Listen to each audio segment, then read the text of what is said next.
The U.S. is a net importer. We buy more than we sell.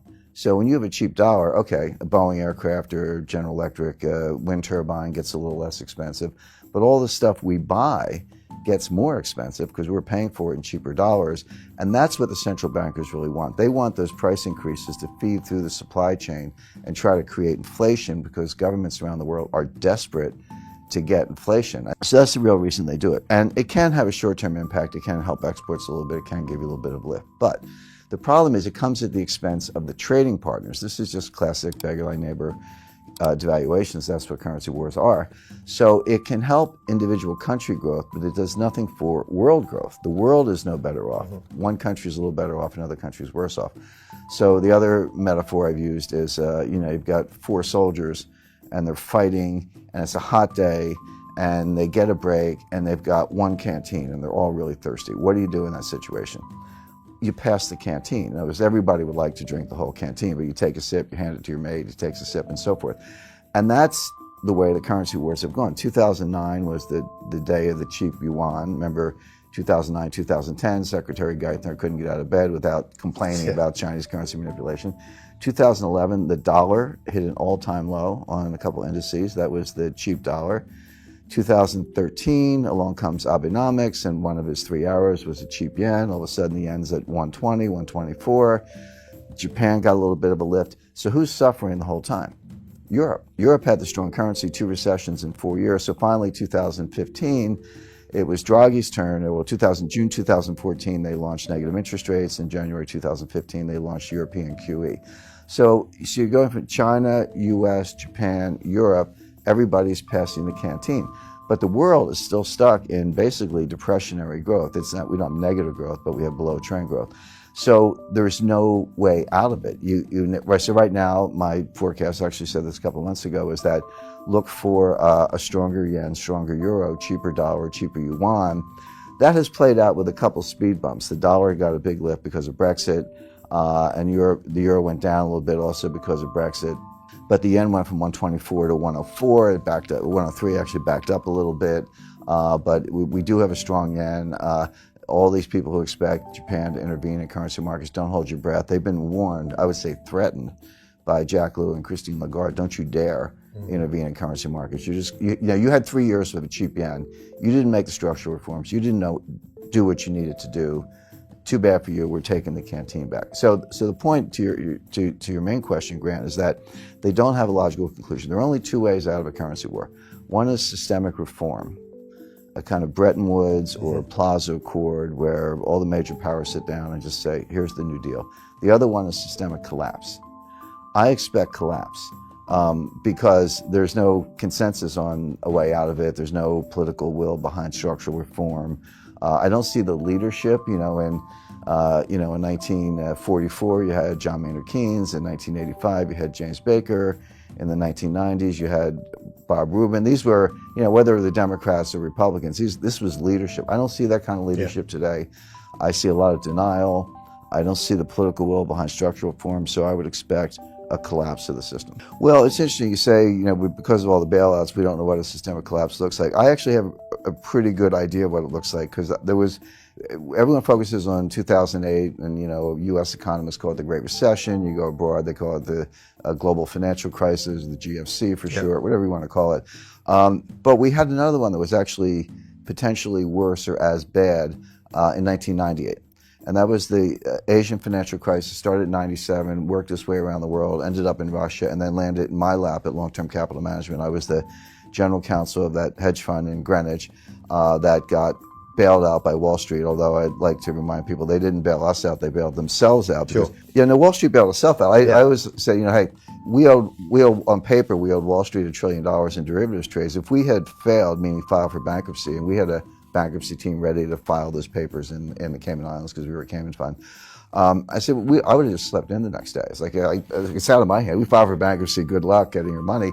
Wall Street bailed themselves out because they didn't want that $1 trillion of derivatives positions dumped on them. Then they would have to turn to the market and dump it. We were hours away from the closure of every major market in the world. It's not an exaggeration. Greenspan testified to that. Rubin said the same thing. It would have started in Tokyo, gone through London, ended up in New York. But every stock exchange, bond market in the world would have been shut down, at least temporarily, to deal with it. That's how bad it would have been. Lehman would have failed in '98. Forget about that. Right. They were always the weakest link in the chain. It was easy to call in 2008 because they almost failed in '98. But the point is, okay, so we moved $4 billion in cash in about 3 days. If you think of it as a private deal, $4 billion all cash, no due diligence, wired the money. That's kind of how the sense of urgency. And so we filmed the runways. We brought it in for landing. The plane didn't crash or break up on the runway, but it was that close. So when 2008 came along, I just felt I was watching a movie I had already seen. It was like a rerun for me. And you're right, 2008 was even bigger, potentially more. We were, if not hours, maybe days away from the sequential collapse of every bank in the world. Starting with, Bear had already gone out, Fannie, Freddie, Lehman, AIG, Morgan Stanley would have been next, then Goldman, then Citi, et cetera. We were days away from that. And again, I think Andrew Sorkin did a good job in his book. So this isn't, we're not looking at strike two in a baseball metaphor, we're looking at strike three because 98 was strike one, 2008 was strike two, now we're looking at strike three. The next one is going to be worse. So I think we've come extremely close. I think people are overly complacent. Just because we managed to pull off bailouts in the world didn't come to an end. Don't assume it wasn't close and don't assume it won't happen again. Sure. But there's one very important difference.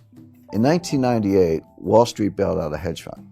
In 2008, the central banks bailed out Wall Street. In 2018, let's say, keep up the 10-year tempo, who's going to bail out the central banks? And all we do is we move the problem to a different balance sheet. Now the problem is on the central bank balance sheet. Because the Fed printed $3.4 trillion of new money since 2008. Their balance sheet was $800 billion. Now it's at $4.2 trillion, give or take, so $4 trillion of new money. But it's 9 years on. Yeah. They haven't normalized. If they had somehow got their balance sheet back to $800 billion, I'd say, okay, you guys could do that again. But you're at $4 trillion. What are you going to do when the next crisis hits, which could be soon, by the way? Go to $8 trillion, $12 trillion? Now, some people say, yeah, what's the problem? Just print more money. I have my doubts about that. But so who can bail out central banks? The answer is the IMF, because they have the only clean balance sheet left in the world. The Fed is leveraged about 113 to 1 with a duration mismatch. They look like a really bad hedge fund. And again, I've spoken to central bankers who say, well, who cares? Central banks don't need capital. A member of the Board of Governors of the Federal Reserve said that to me. She said, central banks don't need capital. I said, well, that's one point of view, but we'll see. Exactly, we'll see. But there's sort of an invisible, hard to define confidence boundary. And when you cross that confidence boundary, and every day citizens just wake up and say, you know what, I'm checking out of this system. You tell me it's all good, I don't believe you anymore. And get me some gold because I know that the gold will be around, et cetera. That's an instantaneous loss of confidence in the dollars. That's what I mean by collapse. Now, just to be clear, I don't think we'll all be living in caves, eating canned goods, lighting fires with rocks and twigs. Life will go on, but it'll be different. The dollar will maybe be like the Mexican peso in the sense of being a local currency that you get when you go to the United States, but no longer the world currency. They'll try to bail it out with SDRs, the special drawing rights. If it works, if the SDR bailout works, it's only because nobody understands it, or like maybe there are 100 people in the world who really understand. I've spoken to PhD monetary economists, like people right in the field with PhDs from Harvard who can't give you a straight explanation of what an SDR is. So if it works, it'll only be because nobody gets it. But I have a feeling that because of social media, because of, interviews like the ones you do, Grant, just because of different means of communication, that people will get it and they'll run for gold because it's money good. And so that, and then you get into coercion, shutting down banks, closing ATMs, or maybe reprogramming ATMs. Everyone can have $300 a day for gas and groceries, but no more. Recently, the SEC has changed the rules for money market funds. I meet people everywhere, and I say, well, how much money you got? Or where do you have your money in? Probably a better way to put it. And they go, I got money in stocks, money in bonds, money in real estate, and money in the money market funds. I say, no, you don't. You have stocks, bonds, and real estate. You don't have money in anything. That's not money. Oh, I can sell it and get the money. Really? Maybe not. Maybe they'll close the New York Stock Exchange. But anyway, they have new rules on money market funds where money market funds can suspend redemptions. Now, that has always been true of hedge funds. I've never seen a hedge fund Right. offering document that didn't have that in there. But people think they can call Charles Schwab or Merrill Lynch or Bank of America, instruct the broker to sell the units, and the money's in the bank the next day. They're going to wake up one day and make that phone call and find out, no, we've suspended redemptions, we'll get back to you. You can't get your money. And oh, by the way, the day that will happen is the same day you want your money the most. Yeah, In other words, of it's conditionally correlated. So you'll still have money for gas and groceries, and your kids will still go to school, and you'll still have food on the table, but you won't be able to get your money. The IMF will be flooding the zone with trillions of SDRs. The dollar will be greatly devalued relative to SDRs. It'll be like Mexican pesos, and then it'll be a very different world.